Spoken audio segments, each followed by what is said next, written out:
Namaste and welcome, beloved mighty companions.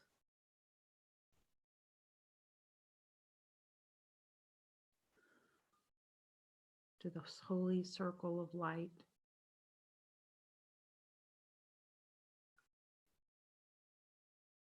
Where we invite Jesus to show us, to guide us in what miracles to perform, what's most helpful for healing,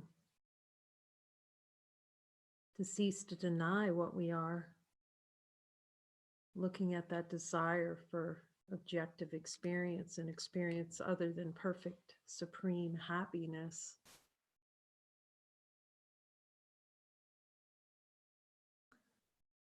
Like wanting to say no to heaven. Say no to supreme happiness, to everything that we've been given by the Father.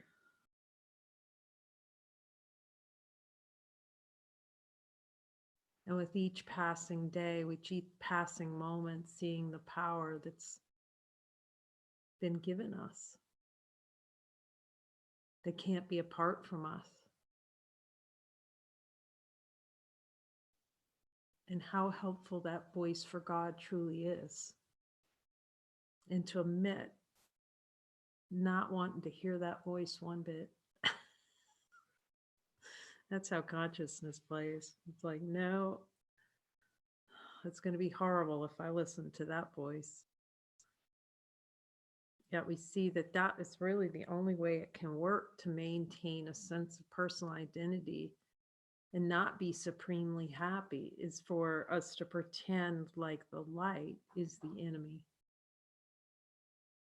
We can ask Jesus, is there a desire for an experience below my level of awareness to make the light seem like an enemy? Which is really desiring an experience to be an enemy to ourselves. The relishing of being an enemy to ourselves. Let's ask Jesus. Is that what the game is? The game of relishing being an enemy to ourselves.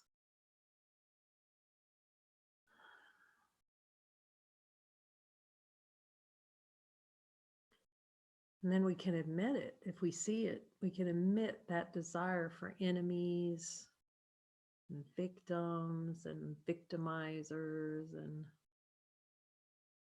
just go, okay, that's desired experience, the war within.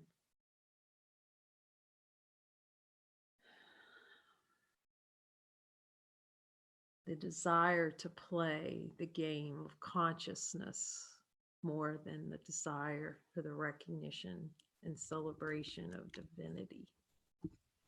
That's what we want. That's what consciousness wants to play for. You can ask Jesus. Jesus, am I desiring the addiction to consciousness more than supreme happiness?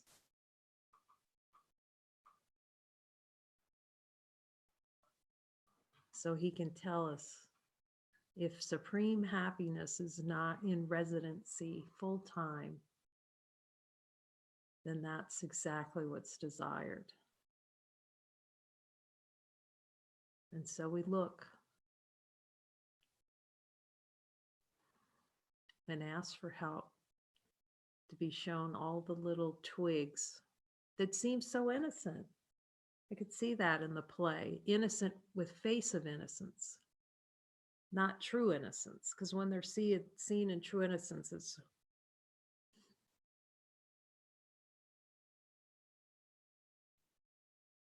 it's the innocence of infinite innocence.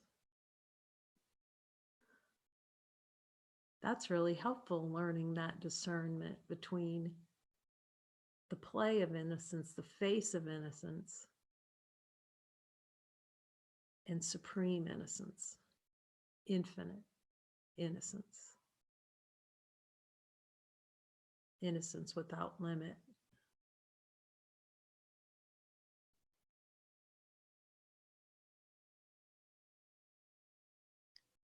Jesus, is there a desire below my level of awareness to place a limit on innocence?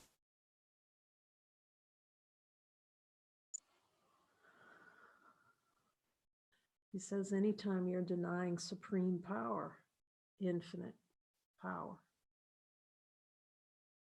it's putting innocence in a box of thoughts, feelings, and emotions.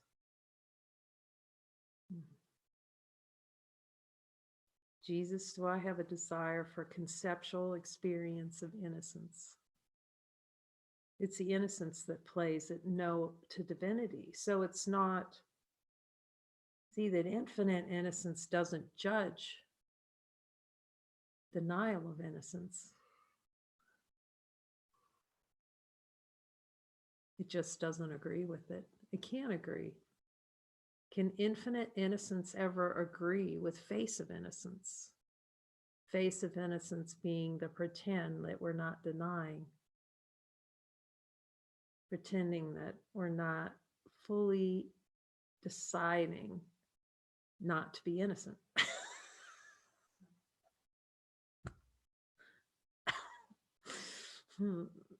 Okay.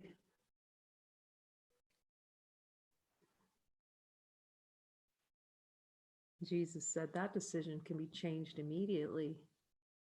That's when we're deciding not to change immediately to true innocence, to see that infinite light, starting with the light, starting with infinite innocence. That's just beautiful distinction, discernment. Innocence that's infinite, without a beginning or an end, divine perfection, pure, unborn awareness.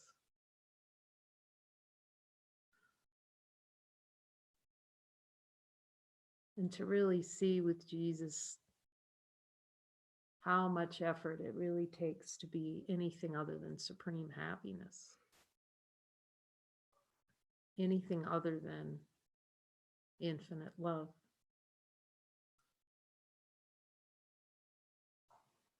Jesus, do I desire an experience of being other than infinite love?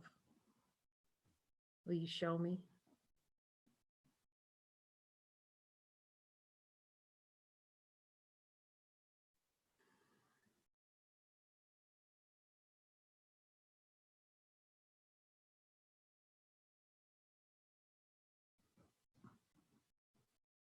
Is that a good place for a miracle? He says, so much happiness in a miracle there.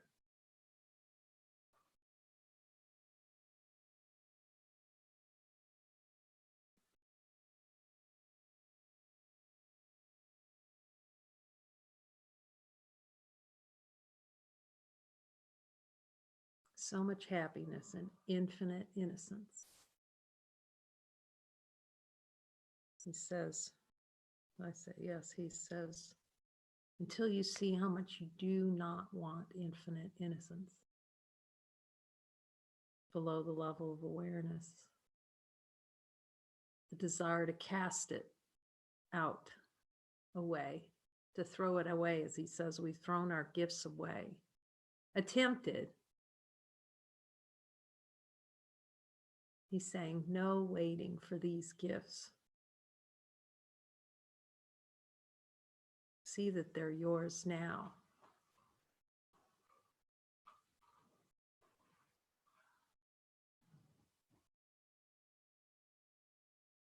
Yeah, so just see every word spoken becomes for us to celebrate what's true. As a serpent tongue falls away.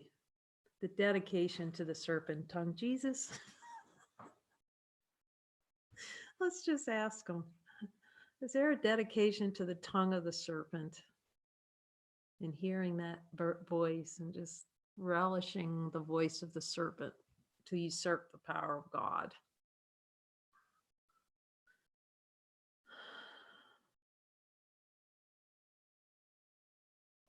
Can we ask for a miracle? I'm wanting to hear 1,000 other voices than my own.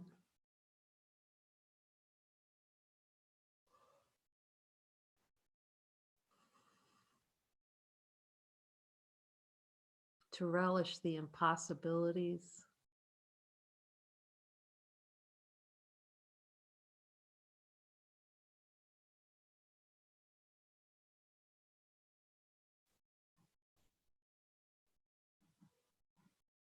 someone once called God the field of potentiality. Potential for what when God is? The consciousness is a play of potentialities playing. That was really helpful, talking about the quantum mechanics field and the double slit. It's really cute. You can find that little professor teaching about the double slit experiment if you search online.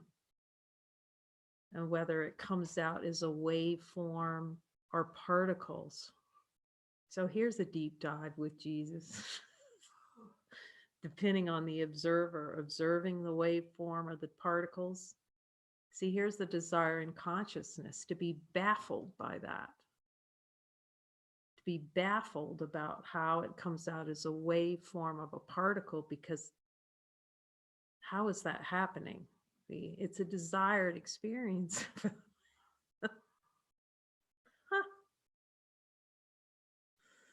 It's a desired experience for the observer to attempt to change form, to play in form.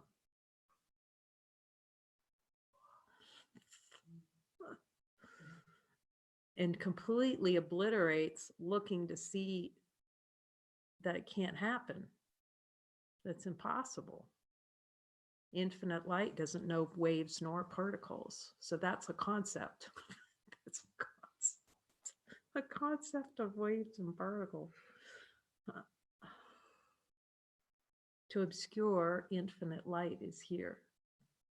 And infinite light's not concerned about waves or particles. We can ask the light. We can put every single thought to the light test and see how it does. In there. There are two, the supreme happiness test and the light test. And Jesus saying those are the same. Is this supreme happiness? Okay. Desire not to be supremely happy. Boy, that just gets really direct. But he even needs to show us how to be supremely happy. Like, to how obscure supreme happiness is out of awareness. All the energy that it takes to push down the recognition that supreme happiness is always here through dreaming. Let's just ask him. Jesus, I'm really getting teased a lot about saying ask Jesus.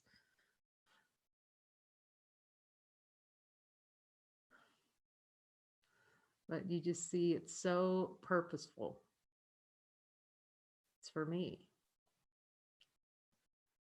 Because then asking him becomes joy, because you know he's the homing. He's the light that God has put on the runway for landing right in, as supreme being. Supreme being.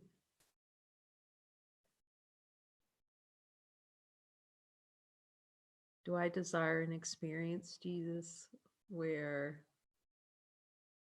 I've forgotten what supreme happiness is? I desire a dream more than supreme happiness. More than my natural state of being. That's how important dreaming is to me.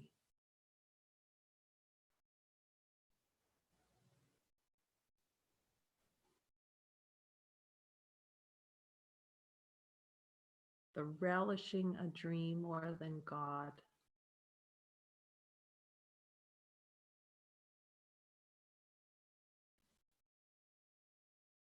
Just relishing it.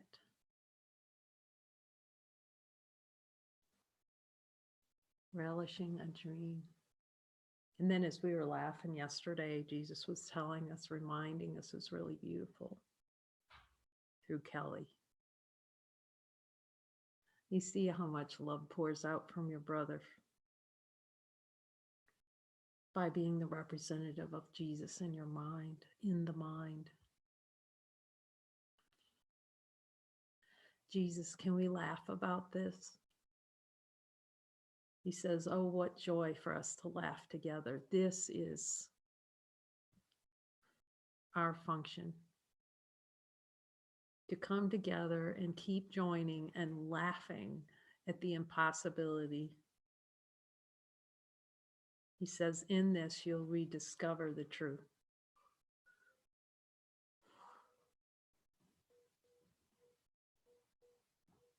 You'll rediscover the decision not to laugh.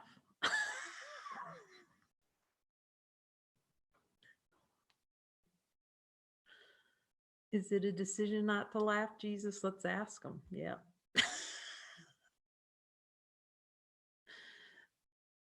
That's the choice for choice. Choice is the decision not to laugh.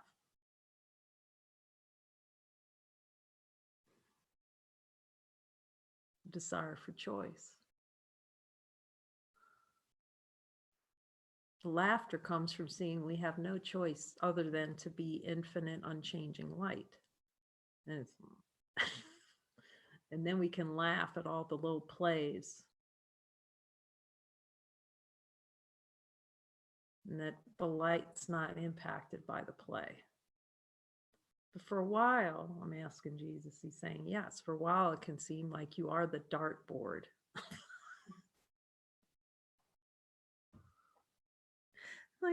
Because we didn't notice that we were playing and wanting to be like a dartboard with all the out, oh, up. Because he said we weren't aware of the pain. We were making all that and not wanting to look deeply at the denials, the decision to deny light.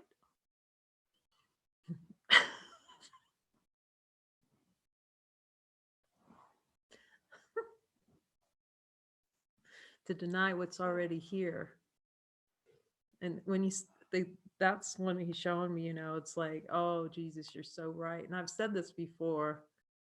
We just keep looking at that energetic investment and wanting to totally forget laughter, real laughter, the laughter of infinite laughter.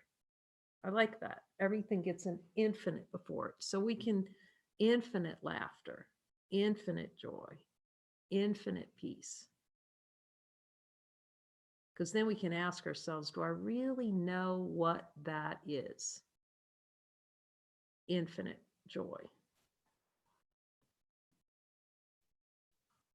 Unending peace.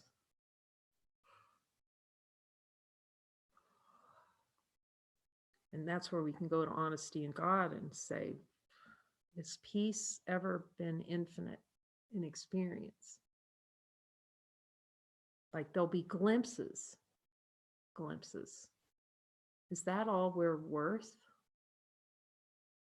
Ask Jesus. All I'm worth is like a few little smidgens of Christmas. Christmas comes once a year, and then I open up the packages, and it's really fun. Then my family leaves, and then I'm planning the next Christmas to come so I can be happy again. Wow.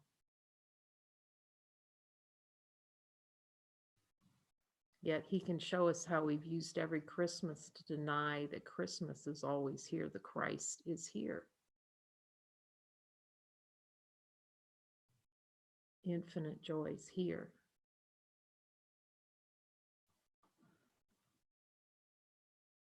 Unchanging is here. Jesus, can peace be anywhere other than where I am?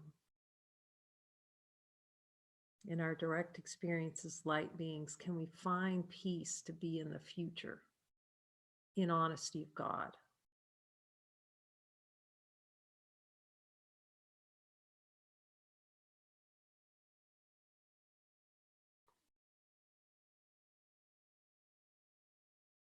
It says peace is expression of divinity. It's just the natural. Jesus, is peace natural to me? Keep asking him that question and see if he ever says no. Jesus, is supreme happiness natural to me? Like, he's not saying kind of happy. He's not saying happiness sometimes. He's not saying little spots and smidgens of happiness. Yet until we see we're choosing unhappiness with all the and relishing unhappiness, really relishing unhappiness as experience, relishing pain. I'm asking him, he says, yes, until you see how it's relished these things. Yet that's the direct way out with him. Relishing not hearing his voice. Just relishing blocking it with every bit of wanting, every bit of desire, relish.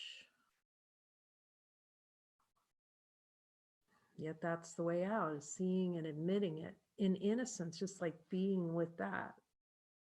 Being with the relishing of the no.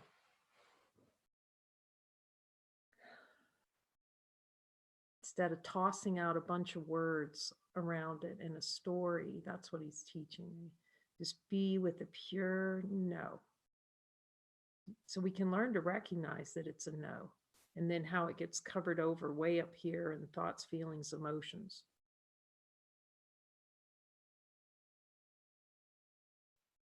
I'm saying, are we sitting with the no? He's saying yes. Because we would divert it before. And divert it into a behavior or not looking or staying in the trance, the hypnosis, death hypnosis. You know, it's a great reflection when you see that hypnotist go up on stage and everybody's saying, there's no way you're going to hypnotize me to be a chicken. Then they're all like a chicken. But the reflection, though, the recognition is it's just a different form of dreaming and consciousness. It's no different from everyone in the audience dreaming. We're all chickens. There's really this fabulous little video with Darren, I think it's Darren Allen. He's in the UK. He's like a hypnotist and NLP practitioner. He's really amazing and showing, it's such a great demonstration of this hypnotic trance. So he gave us subconscious command. Well, we want it. We want the experience. We have to see we wanted it. It doesn't happen. No one behaves like a chicken on stage without the subconscious desire to behave like a chicken on stage. So for that experience, it won't happen. But anyway, so he's got this one where he tells this woman that she's going to get stuck in the middle of the street. We want these experiences. It's not him telling her. We desire the experience. But it was really amazing to watch. She walked across a crosswalk, and then she really believed that she was stuck in the middle of it. See, this is the power of belief. Like her legs were glued. That's the power of the hypnosis. I can't move. It's impossible. It's a decision not to, but we don't want to see that decision. To be stuck in the middle of the street, to be stuck in the hell of the world.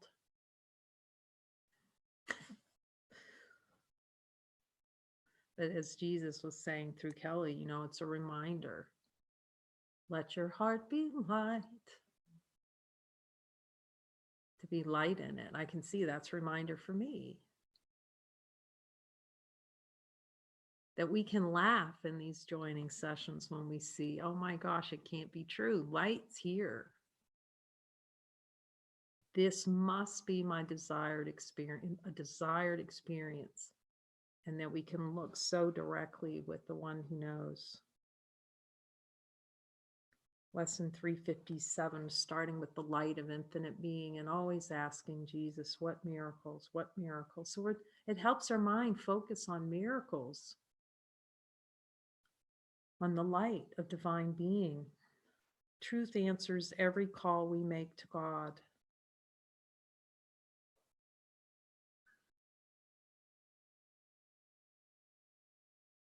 Truth being identity. There isn't any other truth than supreme being. Jesus, can any truth be found in words?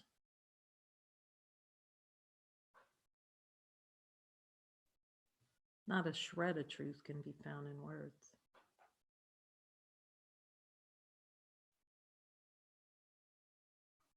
That's the desire of the ego, to find salvation in words and thoughts. The desire to find truth. Jesus, is there a desire below my level of awareness for experience where I search for truth in thought? See, this is the play in consciousness, to seek and do not find. Look for ourselves, look for what's already here in thought, and always feeling hungry. The fountain of youth, looking for the fountain of Don Quixote chasing windmills. The windmill. Am I on windmill adventures? Ask on my little horse. It's a windmill adventure. Truth answers every call we make to God, responding first with miracles and then returning unto us to be itself. That's just a beautiful reminder that God's only response is a miracle, is love. That's his response to everything. Love, love. It's reminding us that God's only response to everything is love. And therefore, our true response to everything as being of love is love, as the Father loves. And the miracles to continue to remind us the only response is love. And that the denial of love is released through the only response possible, through love, through a miracle.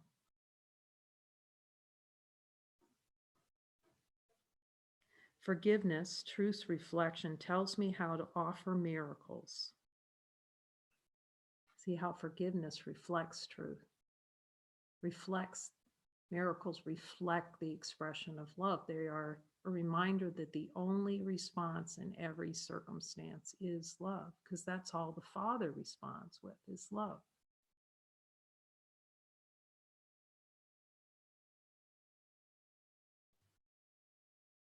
And thus escape the prison house in which I think I live. Your Holy Son is pointed out to me.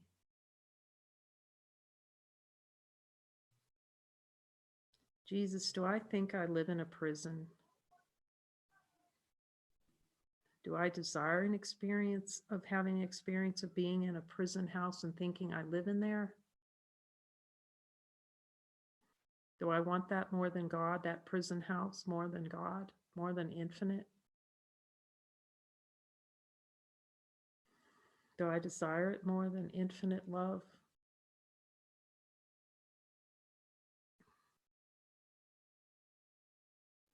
Your Holy Son is pointed out to me first in my brother. See how powerful that is, to point it out in a brother. Then in me. Your voice instructs me patiently to hear your word and give as I receive.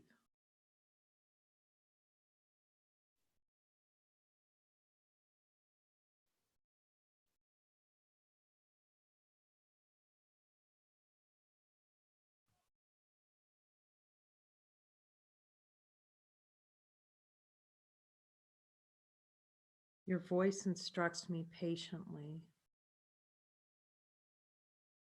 The question is, will we be patient enough to be patiently hear his voice? That's what he's teaching us, actually. in the light circles, and then to be patient to hear his voice, because he's patient for us, to be patient in every circumstance, actually. Patience is synonymous with love, actually, he's showing me.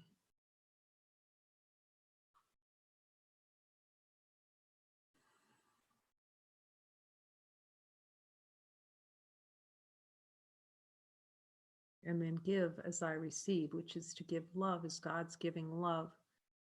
Yet without really knowing what that is and having him guide us in what expressions of love is, the ego will use the concept of love to deny love. Love is a Christmas package, is buying gifts, receiving gifts under the tree, and can actually use that to deny that love's here. Now you'd open up a Christmas package, oh my God, anything other than this. That's actually what we're saying to Jesus all the time. I just realized anything other than this gift.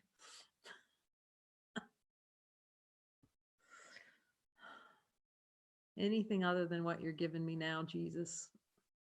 That can't possibly, can this possibly be the gift, Jesus, that you're giving to me?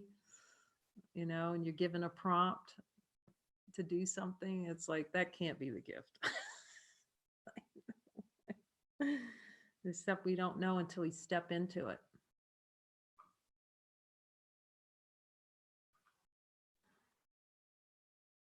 You know, there are beings talking to me and sharing. It's like, I don't want to have anything to do. I can't even watch those light circles anymore.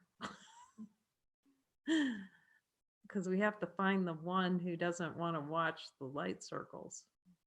The only question to ask is, Jesus, is this what's most helpful to see what's true?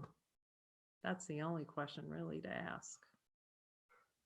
And ignore the rest of it.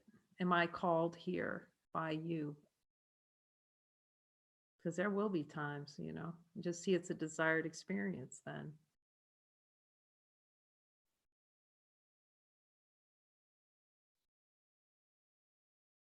And as I look upon your son today, I hear your voice instructing me to find the way to you, as you appointed that the way shall be.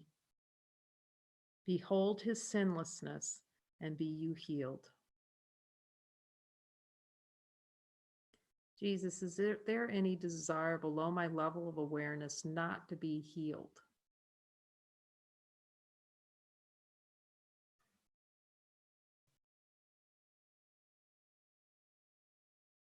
Not to accept what's already healed?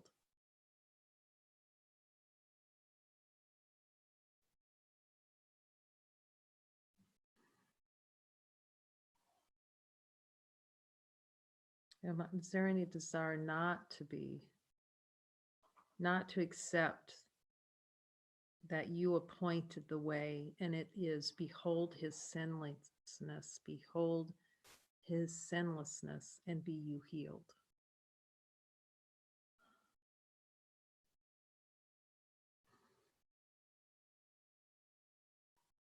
Are there any places in my mind where I don't want to hold my brother as sinless?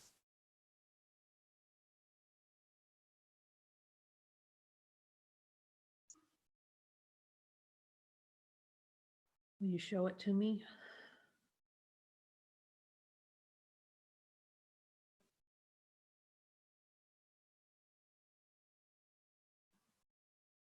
For I see that my brother represents how I feel about myself, the desire to keep myself sinful,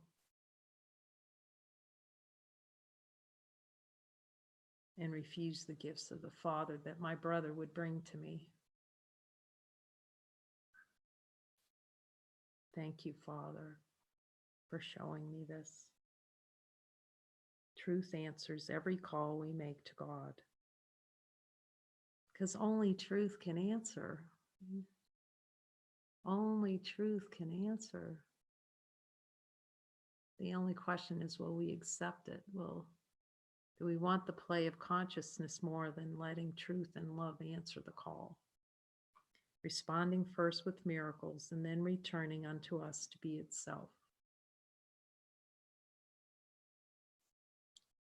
Father, I'm willing to see this lesson just is given for me.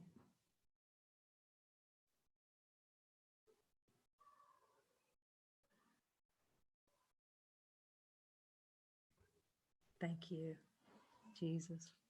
Thank you, brothers. Sending love, keep joining. Amen.